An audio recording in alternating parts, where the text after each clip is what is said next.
मंगलम भगवान वीरो मंगलम गौतमो गणी मंगलम कुंद कुंडार्यो जैन धर्मोस्तु मंगलम सर्वमंगल मांगल्यम सर्वकल्याणकारकम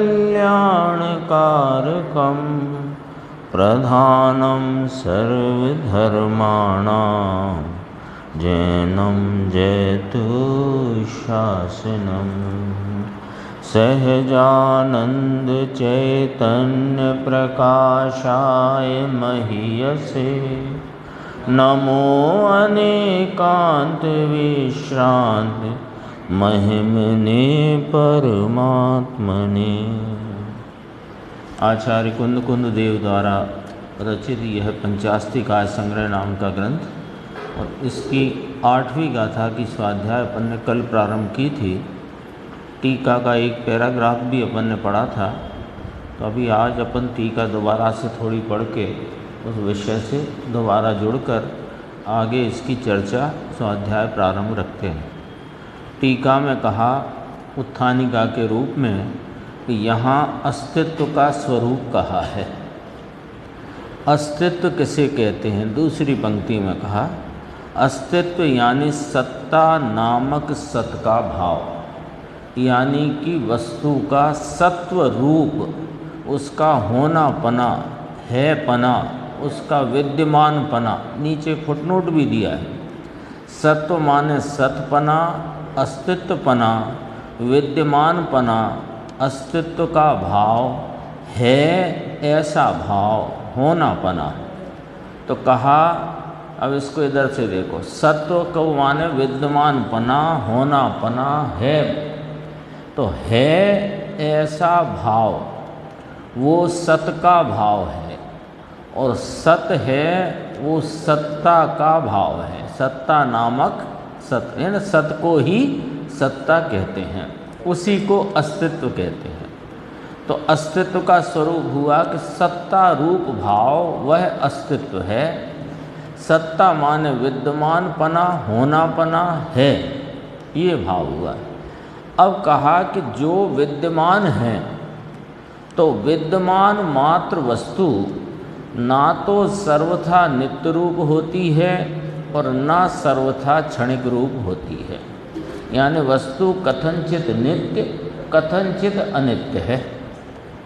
क्यों कि यदि उसको सर्वथा नित्य माना जाए तो उसके लिए न्याय रखते हैं आचार्य भगवान कि सर्वथा नित्य वस्तु को वास्तव में क्रम भावी भावों का अभाव होने से, नित्य वस्तु है तो फिर उसके क्रम भावी भाव रहे ही नहीं। यदि सर्वथा नित्य मानो तो उसके क्रम भावी भाव रहे नहीं। तो क्रम भावी भावों के बिना उसमें जो विकार नाम विशेष कार्य, यानी परिवर्तन, परिणाम, अवस्था, दशा, हालत, ये कहाँ से होगा? और यदि सर्वथा क्षणिक मान लोगे तो सर्वथा क्षणिक वस्तु में वास्तव में प्रत्यवी ज्ञान का अभाव होने से, प्रत्यवी ज्ञान की चर्चा अपन ने कल थोड़ी इसमें की थी कि कोई वस्तु है तो यह वही है ऐसा जानने रूप जो भाव है, इसका नाम प्रत्यवी ज्ञान है। तो ये वही है जो पहले चूड़ी रूप था, अब यह हार रूप है। तो वो अवस्था का परिवर्तन होने पर भी उसमें स्वर्णत्व का भाव वही है ऐसा ज्ञात हो जाता है। तो यह वही है ऐसा प्रत्यवी ज्ञान, उसका अभाव होने से एक प्रवाहपना कहाँ से रहेगा? फिर वस्तु अपने अन्वय रूपता से, और यह वही है इस भाव के अभाव रूप यदि मान लोगे तो ये परिवर्तन किसका? एक प्रवाह में, परिवर्तन के होते प्रवाह में एक रूपता से रहा कौन यदि क्षणिक मान लोगे? न्याय से बात है। 25 साल बाद देखें तो अपनी ज्ञान में तो आता है कि भाई हाँ, कई चीज़ें बदलना तो दिख रहा है, ये नहीं मानना। जिसने सर्वथा क्षणिक माना, तो चलो आपने सर्वथा क्षणिक माना, तो ये पहले हाथ ऐसा था, अब ऐसा है, तो ऐसा है, इसमें ये कौन ऐसा है कि हाथ कौन सा हाथ कि जो पहले ऐसा था। तो यदि नित्यपना नहीं मानोगे, सर्वथा क्षणिक मानोगे, तो ये वही हाथ है जो ऐसा था वह ऐसा है। तो प्रत्यवी ज्ञान का अभाव होने से एक प्रवाहपना कहाँ से रहेगा।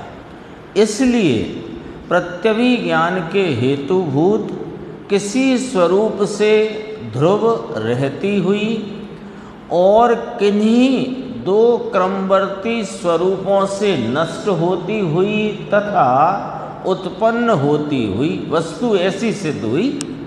विद्यमान वस्तु, पहला शब्द था ना विद्यमान मात्र वस्तु, तो विद्यमान मात्र वस्तु यानी जो है पने से जिसकी सत्ता है, जिसमें अस्तित्व है, जिसका होना पना है, वो कैसी सिद्ध हुई कि प्रत्यवी ज्ञान के हेतुभूत किसी स्वरूप से ध्रुव रहती हुई।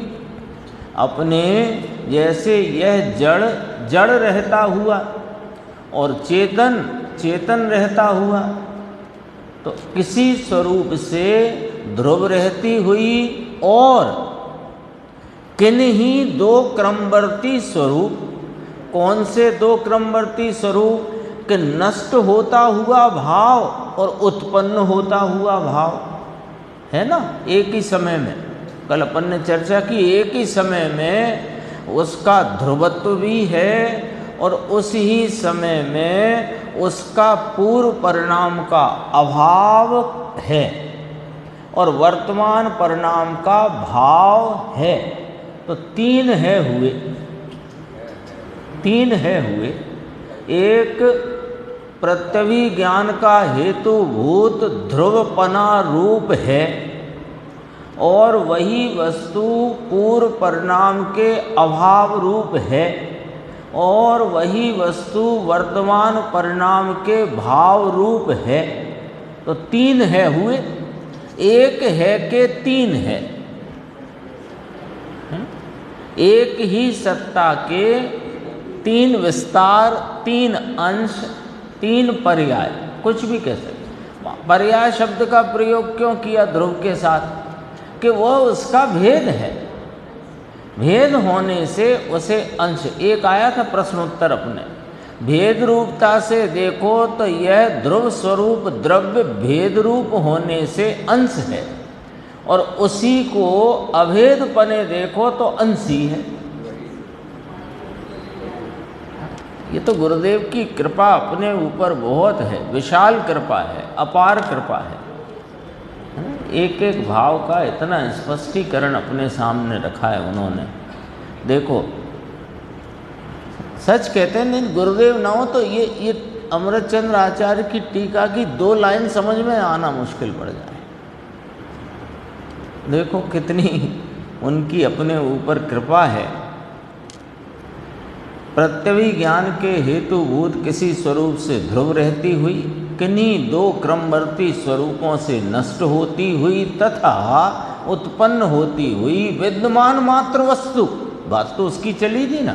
इस प्रकार परमार्थतया वास्तव में एक ही काल में, एक ही समय में तिगुनी 3 अंश वाली अवस्था को धारण करती हुई वस्तु सत जानना। लो सत का स्वरूप बताया। सत का स्वरूप कैसे नक्की हुआ? उत्पात व ध्रुव युक्तम सत, ये नक्की किया। देखो वो तो सूत्र है और ये टीका में पूरा उसका स्वरूप यहाँ पर कहा। तो एक ही समय में 3 अंश, उत्पाद अंश, व्यय अंश, ध्रुव अंश, 3 ही अंश, 3 अवस्था, उत्पाद अवस्था, व्यरूप अवस्था, ध्रुव अवस्था। अवस्था कहो, अंश कहो, भेद कहो, एक ही बात है, क्योंकि भेद को भी अवस्था कहते हैं, पर्याय कहते हैं।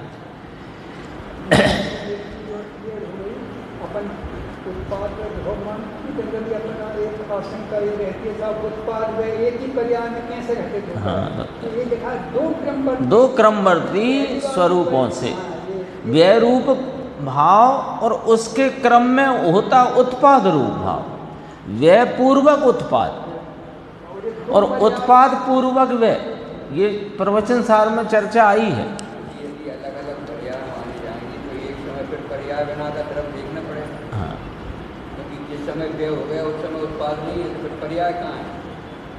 तो समय भेद मानने कि पहले समय भेद हुआ दूसरे समय उत्पाद हुआ, हाँ, तो वो एक समय फिर पर्याय कहाँ है? यानी एक ही समय में उत्पाद व्यय इसलिए भी सिद्ध होता है, भाई साहब जो फरमाते हैं कि इसलिए भी सिद्ध है कि यदि व्यय अलग समय और उत्पाद को अलग समय लिया जाए, अपने विचार की बात है, अपन तो विचार करके निर्णय करेंगे ना, तो अलग अलग समय माने जाएं तो व्यय हुआ वो तो हो ही गया व्यय, तो पर्याय ही ना रही।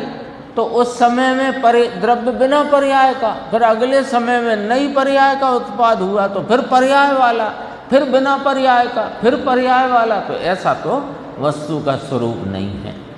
क्रमवर्ती का अर्थ यहाँ लिया ना, दो क्रमवर्ती स्वरूप, ये स्वरूप है जो क्रम से परिणमित होता हुआ स्वरूप। तो क्रम कैसा कि व्यय पूर्वक का उत्पाद, उत्पाद पूर्वक का व्यय, तो जिस समय वर्तमान पर्याय से उत्पाद भाव है उसी ही समय में पूर्व पर्याय का अभाव भाव है। तो हैं उसी समय द्रव्य है। जैसे अपने सामने अपन सुनार के दुकान में गए और कहा कि ये चूड़ी की अंगूठी बना दो, या चूड़ी का बाजूबंद कर दो, तो उसने चूड़ी मिटाई और बाजूबंद बना दिया।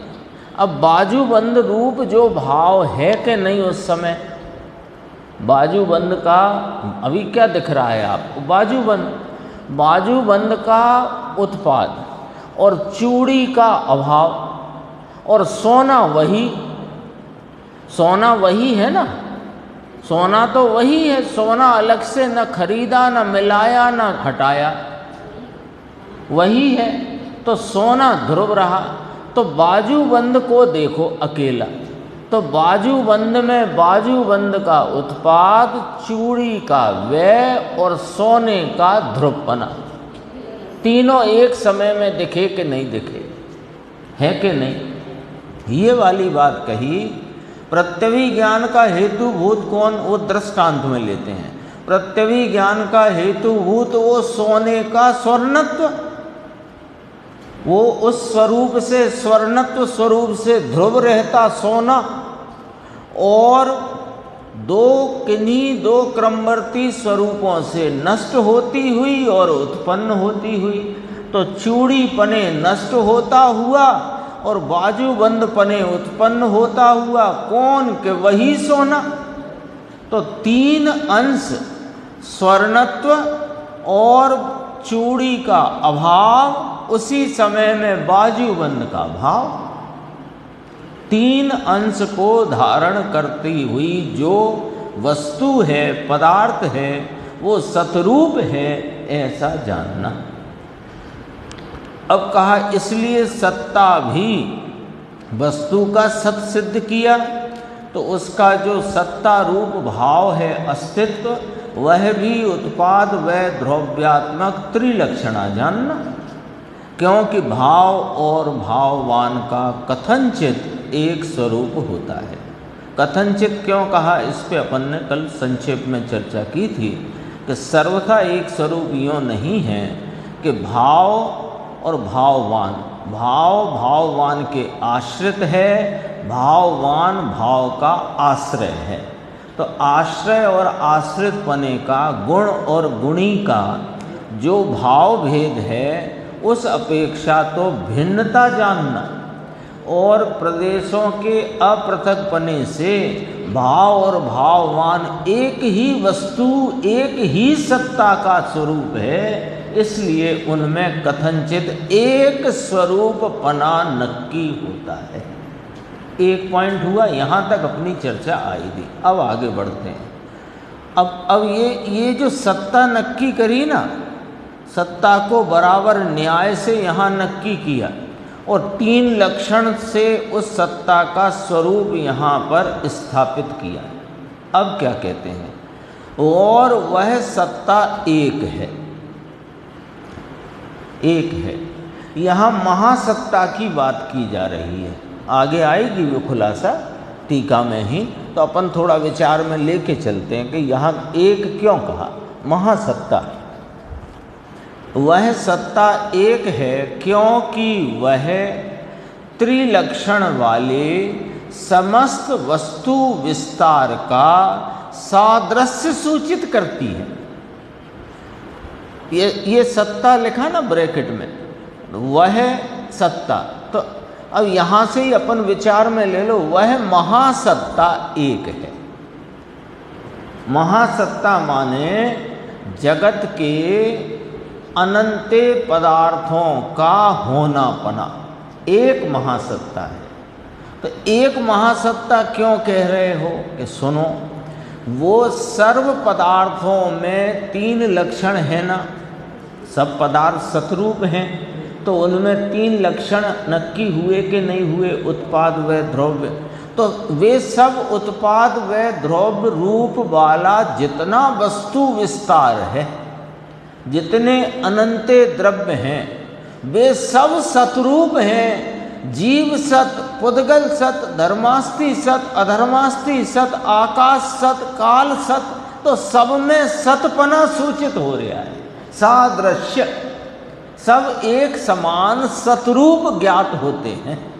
तो जब सब एक समान सतरूप ज्ञात होते हैं तो सबकी एक महासत्ता को भी अपन विचार में ले सकते हैं कि एक सकल विश्व में जितने द्रव्य हैं वे सब उत्पाद व द्रव्य स्वरूप 3 लक्षण वाले सतरूप होने से वह समस्त वस्तु का, अनंत वस्तुओं का जो विस्तार रूप विश्व है, जगत है, वह भी सबकी सब द्रव्यों में एक ही भाव को सूचित कर रहा है, सत सत सत सत सत। तो वह एक महासत्ता कहने में आई। ये आचार्य भगवान एक एक पंक्ति में कितने गंभीर भाव भरते हैं, बोलो। हाँ, सब वस्तु का स्वरूप पूरी तरह से अपने सामने जब तक नहीं होगा तब तक अपनी सत्ता की खबर भी नहीं आएगी, और अपनी सत्ता का निर्णय नहीं होगा तो ये द्रव्य पर्याय स्वरूप वस्तु, इसके 3 सूत्र आए ना, उन्हीं को अपन यहाँ याद रख सकते हैं, कर सकते हैं। उत्पाद व द्रव्य त्रिलक्षणा युक्तम सत, सत द्रव्य लक्षणम गुण पर्याय व द्रव्यम। तो ये गुण पर्यायवत जो द्रव्य है, द्रव्य पर्याय स्वरूप मेरी सत्ता है, इसमें किसे हेय करना, किसे उपादेय करना, किसे मुख्य करना, किसे गौण करना। अरे जब किसी को मुख्य करने की बात आपसे कहें तो आप हमसे पूछ ही बैठोगे कि गौण किसे करना है।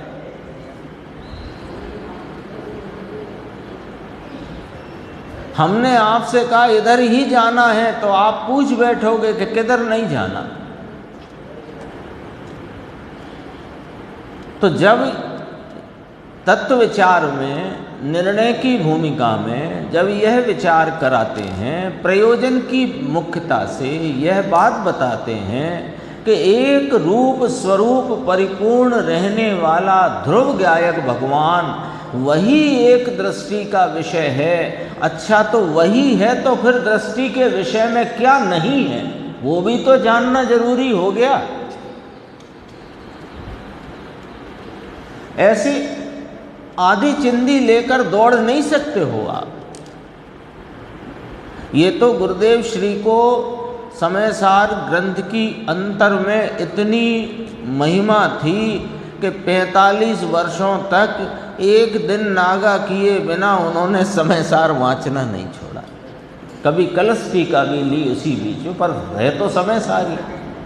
एक प्रसंग अपन ने बहुत बार याद करते हैं, जैसे शायद 13वीं वार का है या 14वीं वार का, वो पूरा हुआ, 20 मिनट बचे थे, तो फिर वहीं से नमा समय सारा स्वानुभूत्या चकास्ते, वहाँ से फिर प्रारंभ कर दिया उसी दिन। तो वो उसकी चर्चा बहुत चलती रही अपन सब मुमुक्षु जनों के बीच। तो वहाँ तो एक दृष्टि के विषय की प्रधानता है, पर दृष्टि का विषय लाने के लिए, समझने के लिए, प्राप्त करने के लिए वस्तु की सत्ता का स्वरूप समझना भी आवश्यक है। इसलिए समय समय पर गुरुदेव ने प्रवचन सार की 3 या 4 बार और पंचास्तिकाय की 2 या 3 बार स्वाध्याय भी सभा में करी है। हाँ, वैसे तो 69 ग्रंथ बताते हैं, शायद 38 ग्रंथ सभा में, लेकिन समय सार चलता रहा एक समय तो। हाँ, समग्र वस्तु के ज्ञान बिना, वस्तु के स्वरूप का निर्धारण किए बिना वस्तु में से, क्योंकि प्रमाण के बाहर जाना नहीं, प्रमाण में अटकना नहीं, तो प्रमाण स्वरूप वस्तु को जानना पड़ेगा। फिर उसमें शुद्ध नय का विषय क्या है उसको मुख्य करना, व्यवहार के विषय को गौण करना। देखो अभी अपना 2 पैराग्राफ हुए, मतलब दूसरा पॉइंट हुआ, वह सत्ता एक है। इसको अपन ने आचार्य भगवान कहते हैं वह समस्त वस्तु विस्तार का सादृश्य सूचित करती है, वह एक महासत्ता है। कैसी है वह महासत्ता? अगला पैराग्राफ। और वह सत्ता सर्व पदार्थ स्थित है। अब देखो महासत्ता का उत्पाद व ध्रुव देखना, महासत्ता एक कही ना, तो एक कही वो समस्त वस्तुओं के उत्पाद व ध्रुव स्वरूप त्रिलक्षणा सत को सूचित करती हुई एक सत्ता। तो एक सत्ता का उत्पाद व ध्रुव कहाँ स्थित है? कि सर्व पदार्थ में स्थित है। वो महासत्ता स्वयं उत्पाद रूप नहीं है, सुनना जरा। वो महासत्ता जो सर्व वस्तुओं के सतरूप भाव को सूचित करती एक महासत्ता कही, वो महासत्ता का सत, महासत्ता कहाँ स्थित है? कि सर्व पदार्थों के उत्पाद व द्रव्य में, तो सर्व पदार्थ स्थित है।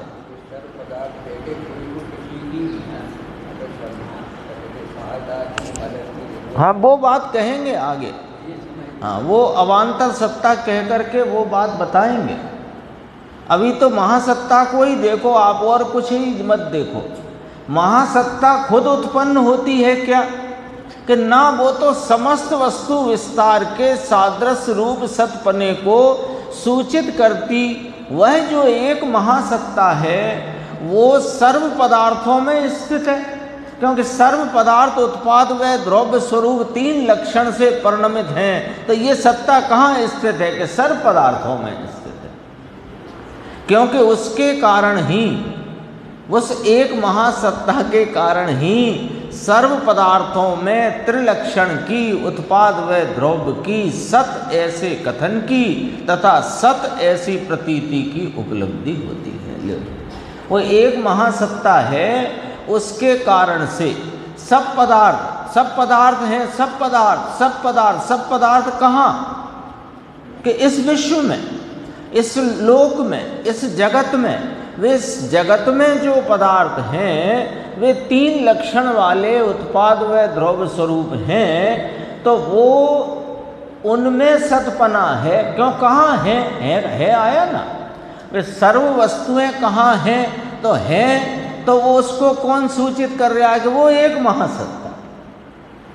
शैली देखना यहाँ, सत ऐसे कथन की और सत ऐसी प्रतीति की उपलब्धि होती है। उसे एक महासत्ता भी सतरूप है ऐसा कथन किया जा सकता है, और ऐसी प्रतीति की जा सकती है कि सारा विश्व अनंत वस्तुओं की सत्स्वरूपता के सादृश भाव को सूचित करता एक सत्ता रूप, महासत्ता रूप सर्व पदार्थों में स्थित है। ऐसे कथन की ऐसी प्रतीति अपने को हो सकती है, होती है, उपलब्ध होती है, उपलब्धि होती है, लिखा है। देखो और अब आगे, और वह सत्ता सविश्वरूप है।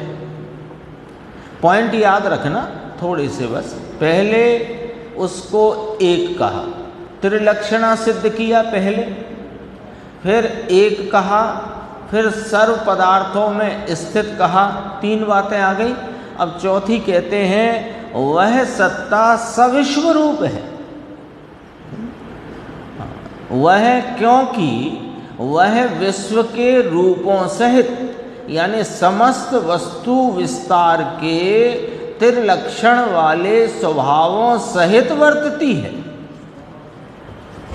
महासत्ता जिसे कहा उसका वर्तन किस प्रकार कि जीव, पुद्गल, धर्म, अधर्म, आकाश, काल, और वे भी कैसे? जीव अनंत, पुद्गल उससे अनंत गुने, धर्म अधर्म एक एक एक, और काल असंख्यात, और आकाश एक। ऐसे इतने द्रव्यों के त्रिलक्षण स्वभाव, इन सब द्रव्यों में त्रिलक्षण स्वभाव है कि नहीं? तो उनके त्रिलक्षण स्वभाव से वे वर्तते हैं, और वे वर्तते हैं है पने से, उन सब का है पना सूचित करती है महासत्ता। कोई अद्भुत शैली है। देखो ये महासत्ता, अवान्तर सत्ता, अवान्तर सत्ता की बात आगे आएगी। वह सत्ता सविश्व रूप है। ये सत्ता महासत्ता किस रूप है? जीव रूप है, पुद्गल रूप है, धर्मास्तिकाय रूप है, आकाश रूप है। किस रूप है? कि सविश्व रूप है। जीव जीव रूपता से उत्पाद व ध्रुव, पुद्गल पुद्गल रूपता से उत्पाद व ध्रुव, वे अपने अपने रूपता से तीन लक्षण में वर्तते हैं। और यह महासत्ता उन सर्व द्रव्यों के विस्तार सहित वर्तती है, इसलिए ये सविश्व रूप है। जीव जीव की सत्ता को किस रूप कहोगे आप? जीव रूप। पुद्गल की सत्ता को किस रूप कहोगे? कि वह पुद्गल रूप वर्तता है। धर्मास्तिकाय धर्मास्तिकाय रूप वर्तता है। पर ये सर्व वस्तु विस्तार के रूप से रही एक महासत्ता ये किस रूप वर्तती है? कि ये सविश्व रूप वर्तती है। महासत्ता बताना है। महासत्ता, वो अगर अपन जीव पुद्गल अलग-अलग करेंगे तो वो अवान्तर सत्ता। हाँ, वो अवान्तर, उसकी चर्चा करेंगे। अभी तो यहाँ एक महासत्ता रखकर पूरे देखो, ये वेले विश्व को समझना है ना।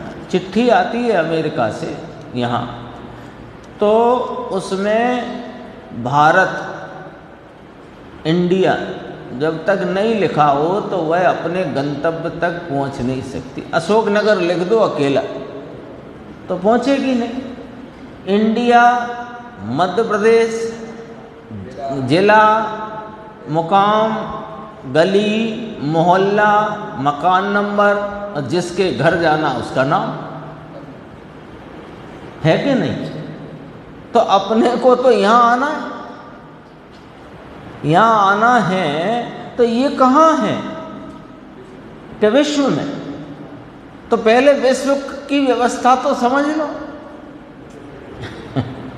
ये कोई शैली आचार्य भगवंतों की हमारे ऊपर करुणा करके है ना। ये कोई रूखा विषय नहीं है, ये सरस है विषय। कि इसमें क्या सरसता है? इसमें मेरा पता लिखा है। ठीक है, मालूम है महासत्ता अवान्तर सत्ता, मालूम है, अच्छी बात है भैया, मालूम है। तो फिर तुम्हें अपनी सत्ता की स्वीकृति होकर अपने स्वरूप का भान हुआ कि नहीं? चिट्ठी पहुंची नहीं तुम्हारी, तो क्या मतलब है उसका? अगला पॉइंट, और वह सत्ता अनंत पर्यायमय है। अब उसकी अगला पॉइंट, वह सत्ता जिसे महासत्ता कहा अनंत पर्यायमय है। क्यों? क्योंकि वह त्रिलक्षण वाली अनंत द्रव्य पर्याय रूप व्यक्तियों से व्याप्त है। तीन लक्षण वाले अनंत द्रव्य उनकी प्रत्येक की वर्तमान पर्याय, उनकी व्यक्त रूप अवस्था, व्यक्तियां हैं ना, द्रव्य पर्याय, उनकी अपनी जो पर्याय है वो उनकी व्यक्ति रूप अवस्था है। किनकी? अनंत द्रव्यों की व्यक्त रूप अवस्था है। तो महासत्ता कितनी पर्याय वाली हुई? अनंत पर्याय में। अद्भुत है बात है, अनंत पर्याय में है, क्योंकि वह 3 लक्षण वाले अनंत द्रव्य पर्याय रूप व्यक्तियों से व्याप्त है। ब्रैकेट में लिया। इस प्रकार सामान्य विशेषात्मक सत्ता का उसके सामान्य पक्ष की अपेक्षा से, अर्थात महासत्ता रूप पक्ष की अपेक्षा से वर्णन हुआ। ये महासत्ता की चर्चा थी। दोबारा से बस पॉइंट देखना। वह सत्ता एक है, वह सत्ता सर्व पदार्थ स्थित है, वह महासत्ता सविश्व रूप है, वह महासत्ता अनंत पर्यायमय है। और कैसी है? त्रिलक्षण वाले अनंत द्रव्य पर्याय स्वरूप होने से स्वयं त्रिलक्षण वाली है। आ गई बात? आ गई यहाँ तक? अब कहते हैं ऐसा होने, इसका सामान्य विशेषात्मक का फुटनोट पढ़ते हैं पहले। यहाँ सामान्यात्मक का अर्थ महा समझना चाहिए और विशेषात्मक का अर्थ अवान्तर समझना चाहिए। हो गया सामान्य विशेषात्मक। इस चर्चा में जो ऊपर आई 5-6 बिंदुओं से जो बात आई, एक है सर्व पदार्थ स्थित है, सब स्वरूप है, अनंत पर्याय में है, आदि इत्यादि सब बातें आ गई। तो वो महासत्ता सामान्यपने ग्रहण करना और उसमें रहे हुए अनंत द्रव्य, वे जो कि अपनी अपनी स्वसत्ता से विराजते हैं, उन्हें अवान्तर सत्ता रूप विशेषात्मक सत्ता जानना। यहाँ सामान्य विशेषात्मक में द्रव्य और द्रव्य सामान्य गुण पर्याय विशेष ऐसा नहीं लेना है, ऐसा यहाँ नहीं लेना है। देखो यहाँ कहा भी था शायद, हाँ, सामान्य विशेष के दूसरे अर्थ यहाँ नहीं समझना, नहीं, फुटनोट में लिख दिया। सामान्य स्वरूप, सामान्य कथन में यूँ ही बात है, द्रव्य सामान्य पर्याय गुण पर्याय विशेष। गुण को जब सामान्य कहें तो उसकी पर्याय रूप भाव विशेष है ना। कभी गुण को भी सामान्य का, ज्ञान सामान्य गुण, तो उसको गुण को ध्रुव होने से सामान्य लिया और उसकी पर्याय रूप भेद उसे विशेष लिया। गुरुदेव ने जब यहाँ प्रवचन में सामान्य विशेष की चर्चा करी तो उसमें सब प्रकार लिए। एक महासत्ता सामान्य और अब सर्व द्रव्य, चेतन अचेतन सर्व द्रव्यों की अपनी अपनी सत्ता, वह अवान्तर सत्ता विशेष। मूल भाव तो यहाँ पर ये है, पर एक द्रव्य में भी सामान्य विशेष। तो एक द्रव्य में कैसा सामान्य विशेष कि द्रव्य सामान्य और उसके गुण पर्याय विशेष भेद होने से, गुण भेद है ना। अब और आगे चलो तो गुण सामान्य ध्रुव होने से और उसकी प्रत्येक समय होती हुई बदलती परिवर्तित होती अवस्थाएं वे विशेष। लेकिन यहाँ पर अर्थकार या जो अर्थ यहाँ पर अपने सामने आया उसमें ये बात अपने को इसलिए कही, सामान्य विशेष के दूसरे अर्थ यहाँ नहीं समझना। यहाँ महासत्ता को सामान्य कहा, अवान्तर सत्ता को विशेष कहा। हाँ, उसमें भी है चर्चा, महासत्ता अवान्तर सत्ता। हाँ, उसमें उदाहरण दिया है, उसको यहाँ ले लेते हैं अपन कि जैसे आम का बगीचा, तो आम का बगीचा उसमें कितने, मान लो 1000 पेड़ आम के हैं, तो वह एक कहलाता है आम का बगीचा। तो आम के बगीचे नहीं कहलाता वो, आम का बगीचा कहलाता है। वहाँ वह आम का बगीचा किस प्रकार है कि वहाँ 1000 आम के वृक्ष उसमें रहे हुए हैं। तो इसलिए प्रत्येक आम का वृक्ष अपने जड़, अपना तना और अपनी डालियों से है कि बगीचे से है? वह तो अपनी जड़ों से, अपने तने से, अपनी डालियां, पत्ता, फल, फूल से है। तो प्रत्येक जो आम का वृक्ष है वो अवान्तर सत्ता, और आम का बगीचा वो महासत्ता। ऐसा ही यहाँ कहा जा रहा है।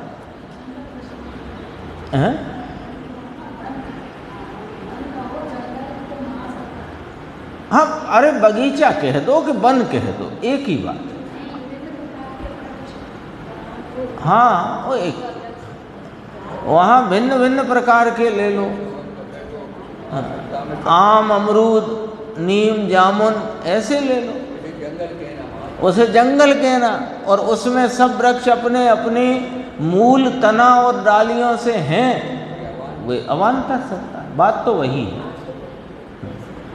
है ना। अभी देखो, अभी बात और बारीक आने वाली है, इसलिए थोड़ा सा विराम लिया अपन ने चर्चा वाला, है ना। बात बारीक आएगी तो अपने को वो आगे बढ़ना है। कल आपने कहा था कि सप्रतिपक्ष शब्द जो आचार्य भगवान ने मूल सूत्र में डाला, देख लो। सत्ता जन्म लय द्रव्यमय, और एक सत्ता, महासत्ता, सप्रतिपक्ष है। सर्वार्थ स्थित सविश्व रूप रू अनंत पर्यायवंत है। सर्व अर्थ, सर्व पदार्थ स्थित है, सर्वार्थ स्थित लिखा ना, सर्व पदार्थ स्थित है, सविश्व रूप है, अनंत पर्याय स्वरूप है, एक है। कैसी है कि जन्म लय द्रव्यमय माने त्रिलक्षण वाली है, और सप्रतिपक्ष है।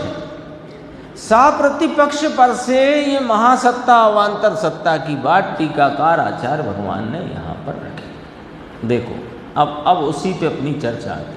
आपने कहा था सप्रतिपक्ष क्या होता है। देखो, ऐसी होने पर भी, कैसी होने पर भी, एक होने पर भी, सर्व पदार्थों में स्थित होने पर भी, सविश्वरूप होने पर भी, अनंत पर्यायमय होने पर भी, उनके त्रिलक्षणा रूप, स्वयं त्रिलक्षणा रूप वर्तती होने पर भी वह निरंकुश नहीं है। निरंकुश का अर्थ देख लो नीचे। निरंकुश माने अंकुश रहित। अंकुश का अर्थ है यहाँ पर कि उसमें भी विरुद्ध पक्ष उपस्थित है। अंकुश का, निरंकुश माने, अंकुश माने विरुद्ध पक्ष की उपस्थिति, निरंकुश माने विरुद्ध पक्ष का न होना। तो कहा निरंकुश नहीं है, यानी विरुद्ध पक्ष है ही नहीं, ऐसा नहीं है। सप्रतिपक्ष है, विरुद्ध पक्ष रहित निरंकुश नहीं है। यहाँ निरंकुश शब्द आया ना, उसका अर्थ तो विरुद्ध पक्ष रहित, उसको कहना निरंकुश। तो विरुद्ध पक्ष रहित नहीं है, अपितु विरुद्ध पक्ष सहित है। निप्रतिपक्ष यानी प्रतिपक्ष के बिना का होना, निप्रतिपक्ष, निरंकुश, एक ही शब्द के 3 अर्थ रखे। सामान्य विशेषात्मक सत्ता का ऊपर जो वर्णन किया है, वैसी होने पर भी सर्वथा वैसी नहीं है। पॉइंट पकड़ना यहाँ पर क्या लिया। यहाँ वेदांत जैसा मानकर बैठे हैं कि एक ही सत्ता है जो सर्व पदार्थों में स्थित है, एक ही वो क्या ब्रह्मा है, वो सब पदार्थों में उसका रूप बसा हुआ है। सर्व पदार्थ स्थित कहा ना, और सब स्वरूप कहा ना, तो उसी का तो रूप बसा है। बात दरअसल यहाँ से शुरू हुई। कहाँ से? सत्ता नामक भाव और भाववान और ऐसे अनंत द्रव्यों का एक रूप सादृश्य देखना, वो एक महासत्ता। और इसे उल्टी पकड़ो कि एक महासत्ता है जिसको, जो सर्व पदार्थों में स्थित है, जो सर्व विश्वरूप है, माने सब में उसका रूप है, जो अनंत पर्याय वाली है, तुम्हारी पर्याय हो कि उनकी पर्याय हो, वो सब उसकी है पर्याय। ऐसी निरंकुशपना न समझ लेना, सामान्य विशेषात्मक है, ये बात ख्याल में रखना। यानी महासत्ता सामान्य रूप होने पर भी उसमें अवान्तर सत्ता का विशेष पने रूप सप्रतिपक्ष भाव है, तब वो सामान्य विशेषात्मक एक महासत्ता कहने में आएगी।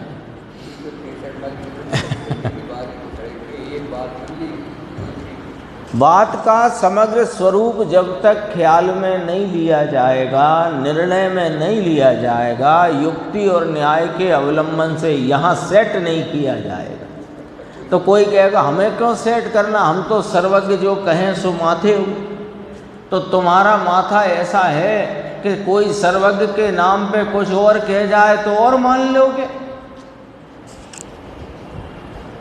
वो भी कह जाए,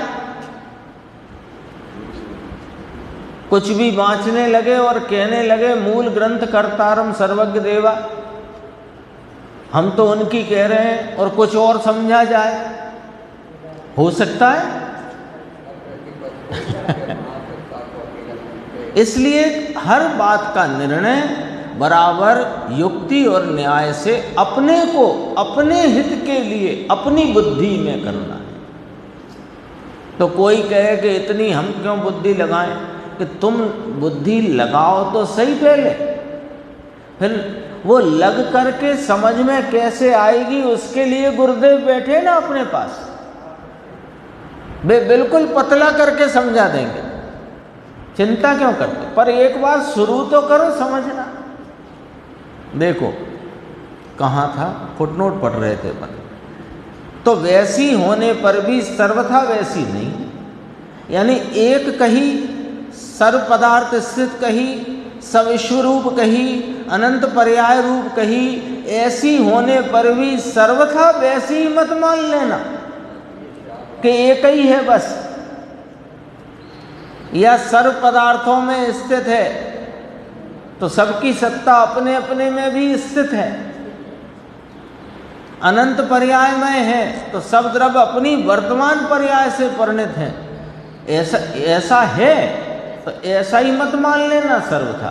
तो कथनचित सामान्य अपेक्षा से एक सर्व पदार्थ स्थित सविश्वरूप अनंत पर्याय स्वरूप है, और कथनचित विशेष अपेक्षा से विरुद्ध प्रकार की है, माने एक नहीं अनेक है, सर्व पदार्थ स्थित नहीं अपने पदार्थ स्थित है, सविश्वरूप नहीं अपने रूप है, अनंत पर्याय रूप नहीं एक अपनी पर्याय रूप है, विशेष अपेक्षा।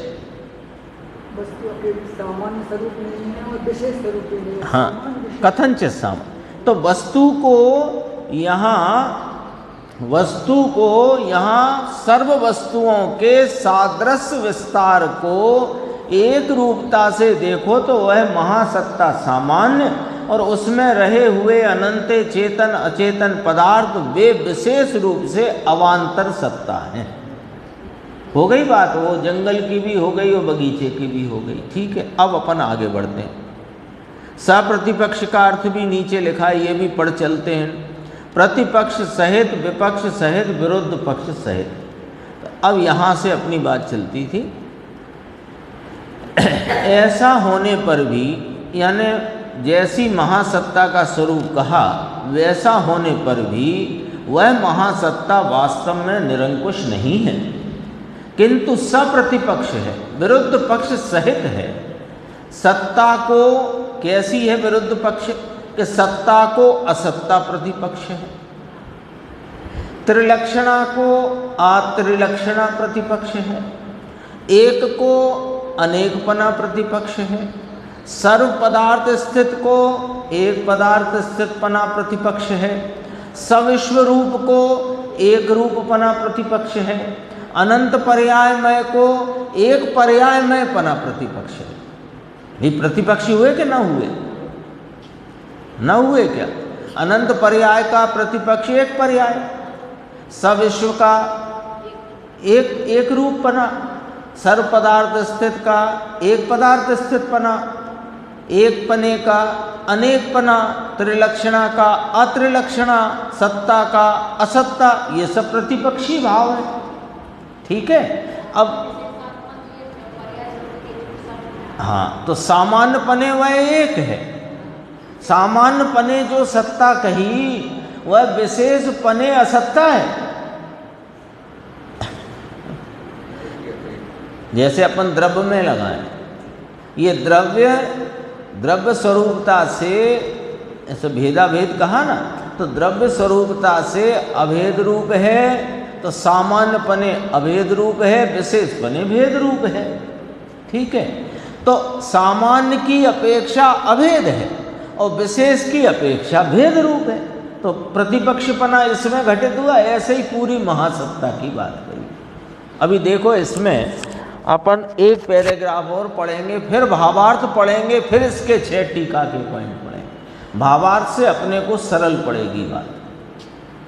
पांडे हेमराज जी ने इसका भावार्थ लिखा है, तो उन्होंने पूरे टीका की भावार्थ में सिर्फ ये जो 6 पॉइंट आए हैं सप्रतिपक्ष के, इनको ही लिया अकेला, और चर्चा उन्होंने भावार्थ में नहीं ली। उन्होंने कहा वो वहाँ जितनी कही है उतनी ठीक है, पर्याप्त है। और ऐसा करके तो अपन पहले भावार्थ पढ़ेंगे, जिससे ये 6 ही पॉइंट अपने को सरलता से ग्रहण हो जाएं, फिर अपन टीका के पॉइंट पढ़ लेंगे।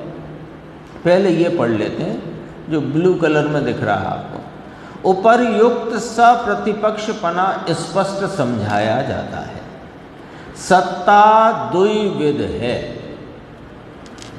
द्विविध सत्ता 2 प्रकार की है, महासत्ता और अवान्तर सत्ता।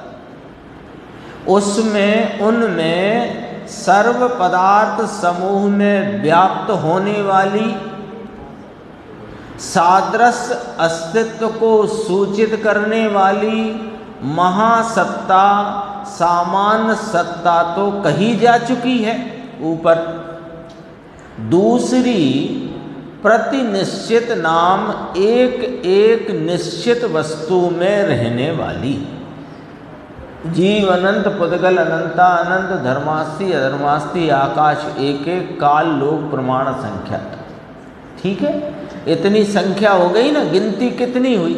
गिनती हो गई जगत के द्रव्यों की गिनती।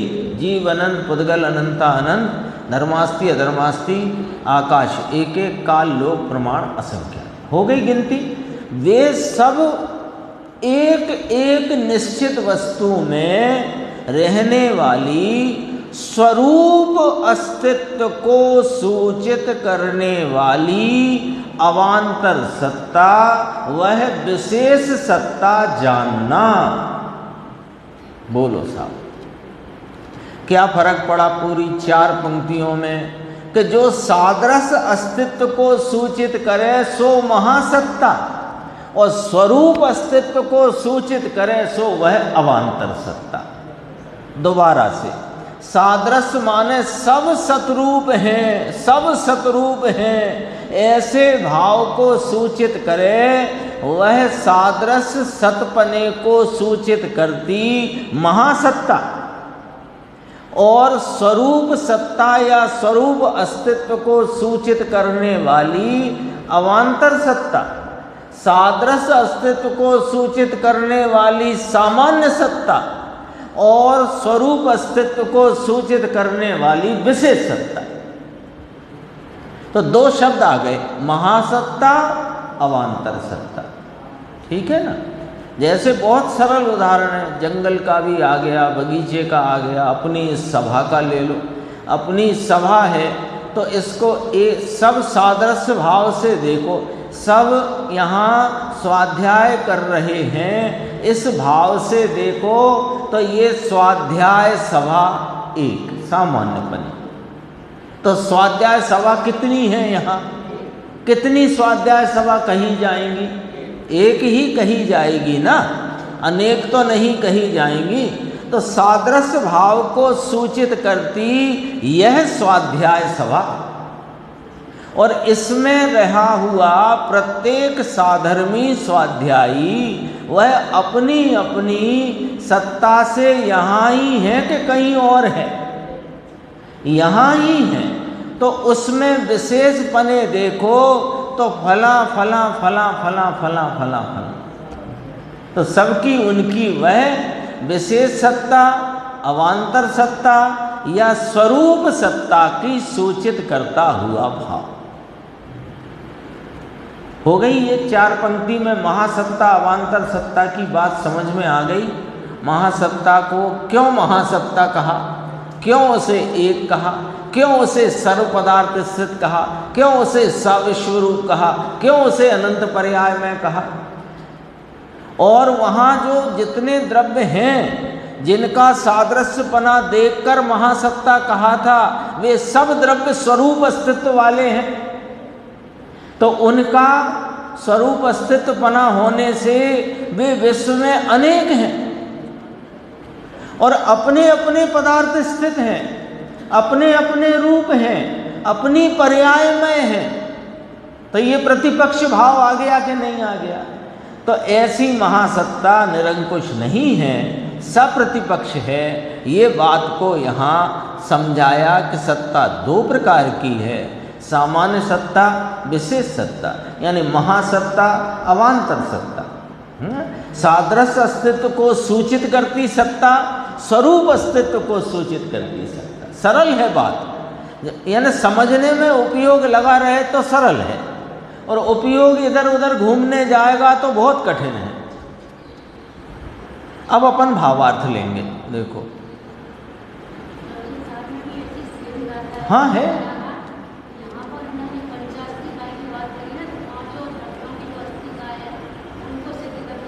हाँ 5 अस्थिकाय का ही विषय है यहाँ पर।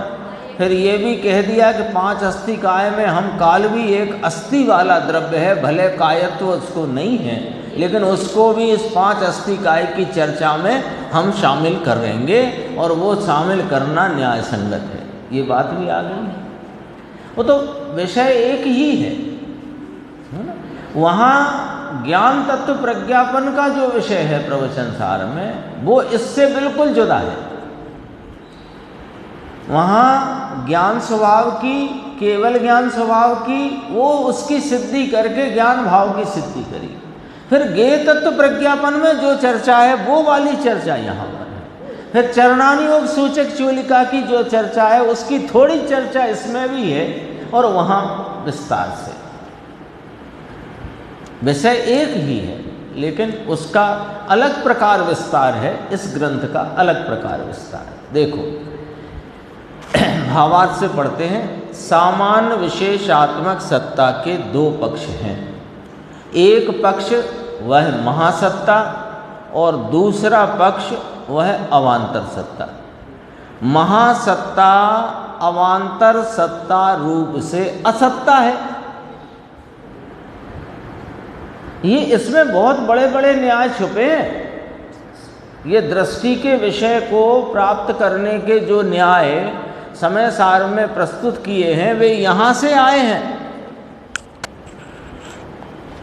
जैसे कि यह द्रव्य जो ध्रुव स्वरूप अनंत गुणों का अखंड अभेद तत्व है, वह गुण भेद उसकी अपेक्षा असत है। जो अभेद तत्व सत है, तो गुण भेद पर्याय भेद असत है। ये यहां से आया न्याय। लो, कोई न्याय आगम छोड़ के नहीं आया, अध्यात्म में भी। महासत्ता महासत्ता महासत्ता रूप से सत्ता, और अवान्तर सत्ता रूप से असत्ता। ये प्रतिपक्ष का अर्थ है। और अवान्तर सत्ता महासत्ता रूप से असत्ता, अवान्तर सत्ता सत्ता रूप से सत्ता, अवान्तर सत्ता अवान्तर पने सत्ता, और महासत्ता पने वह अवान्तर सत्ता असत्ता।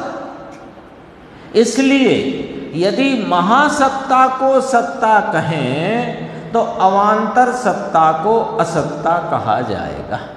और वह जो महासत्ता है वह सामान्य विशेषात्मक होने से उसके दो रूप हैं, महासत्ता और अवान्तर सत्ता। तो वो महासत्ता जो सत्ता रूप है वही सत्ता अवान्तर पने असत्ता है। बोलो प्रतिपक्ष आ गया। अब इसको ऐसे नहीं समझना कि महासत्ता सत्ता अवान्तर सत्ता असत्ता, ऐसे नहीं।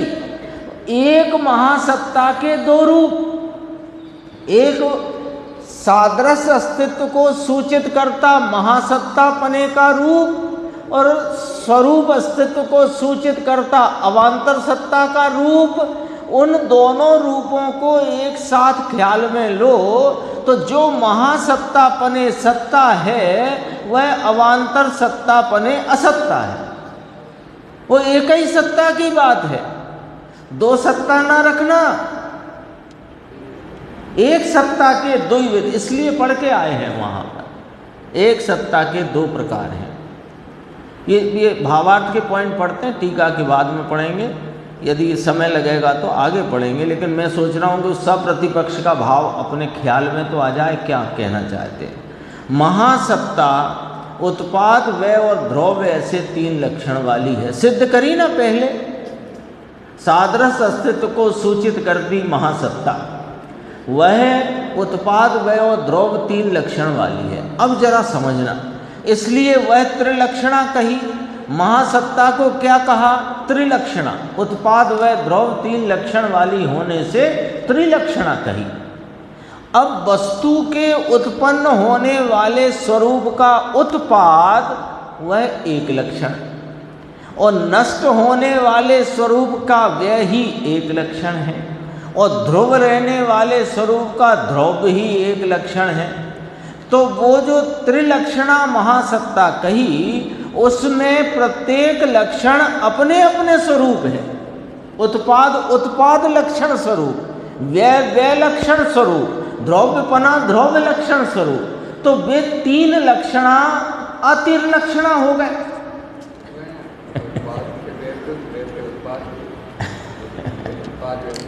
समझना जरा बात को, ऐसी समझने की बात है।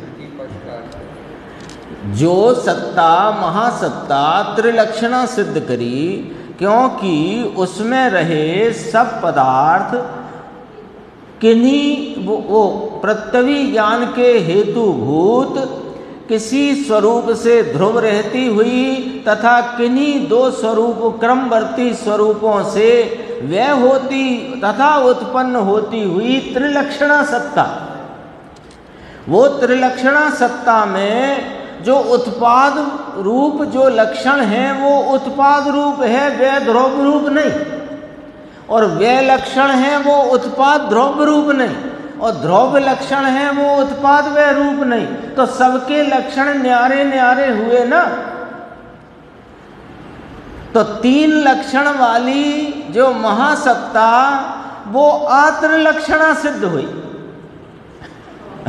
सब अपने उत्पाद उत्पाद के लक्षण वाला, व्यय व्यय के लक्षण वाला, ध्रुव ध्रुव के लक्षण वाला। इस पर से वो 102 नंबर की गाथा प्रवचन सार इसी प्रकार के न्याय को कहती है कि ध्रुव को उत्पाद व्यय की अपेक्षा नहीं, उत्पाद को व्यय ध्रुव की अपेक्षा नहीं, व्यय को उत्पाद ध्रुव की अपेक्षा नहीं। ये आचार्य भगवंत क्या नहीं कर गए बोलो। ऐसा लगता ही नहीं है कि केवली का विरह चलता है। बोलो, केवली का विरह बुला दिया है आचार्य भगवंतों ने। ऐसी वस्तु हाथ में आंवले के समान रखकर चले गए। बहुत गजब है देखो।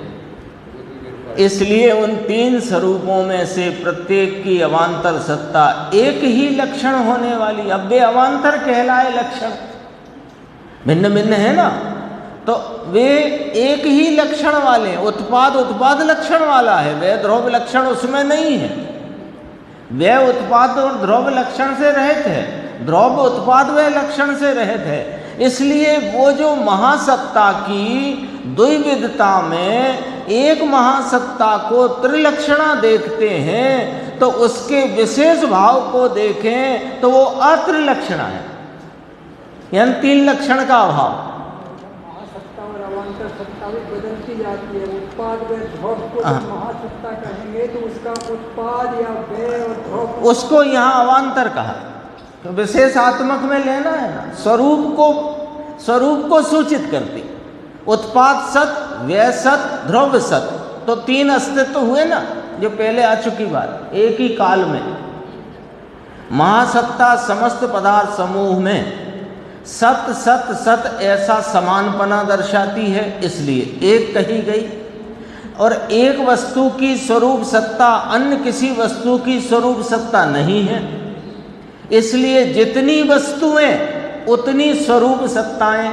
इसलिए ऐसी स्वरूप सत्ताएं, यानी प्रत्येक वस्तु की भिन्न भिन्न स्वरूप सत्ता होने से अथवा अवान्तर सत्ताएं अनेक हैं, तो एक को अनेक पने का प्रतिपक्ष है।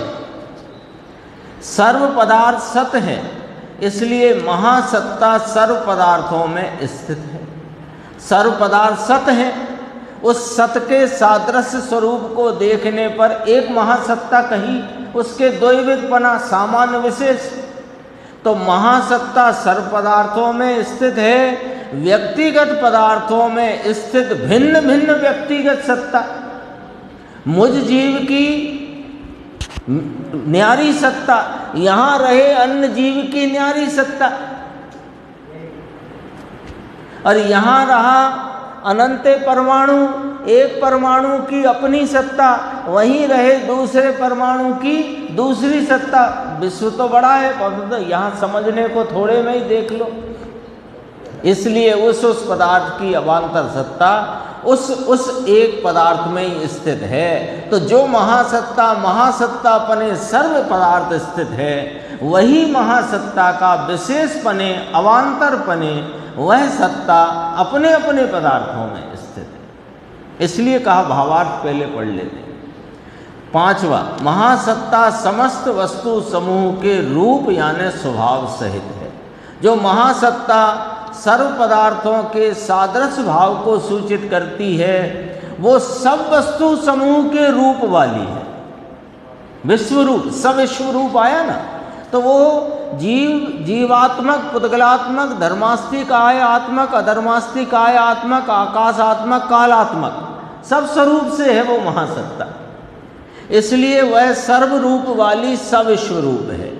और वस्तु जो अवान्तर सत्ता विशेष बने हैं, उसकी सत्ता का कथनचित एक रूप हो, तभी वस्तु का निश्चित एक रूप, एक स्वभाव रह सकता है। अपनी परमांत प्रकाश में गाथा भी इसी में आई, इसी में पहले गाथा आई, अति संकर रूप मिश्रित पने रहने पर भी वे अपने स्वरूप को नहीं छोड़ते।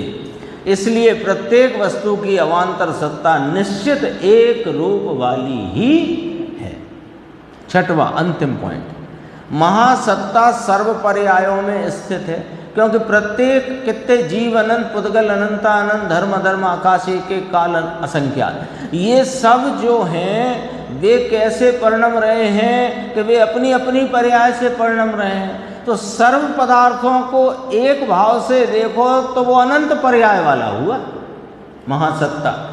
और भिन्न भिन्न पर्यायों में कथनचित भिन्न भिन्न सत्ताएं हों, तभी तो प्रत्येक पर्याय भिन्न भिन्न रहकर अनंत पर्याय सिद्ध होंगी।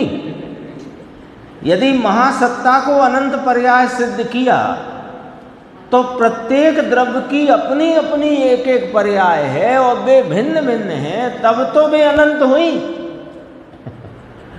न्याय आया ना ख्याल में?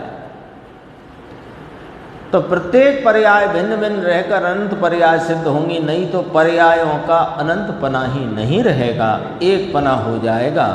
इसलिए प्रत्येक पर्याय की अवान्तर सत्ता, विशेष सत्ता, स्वरूप से देखी जाने वाली सत्ता उस एक पर्यायमय ही है, अनेक पर्यायमय नहीं। यहाँ तक ये 6 पॉइंट आए, फिर अपन आगे की चर्चा टीका में से भी लेंगे।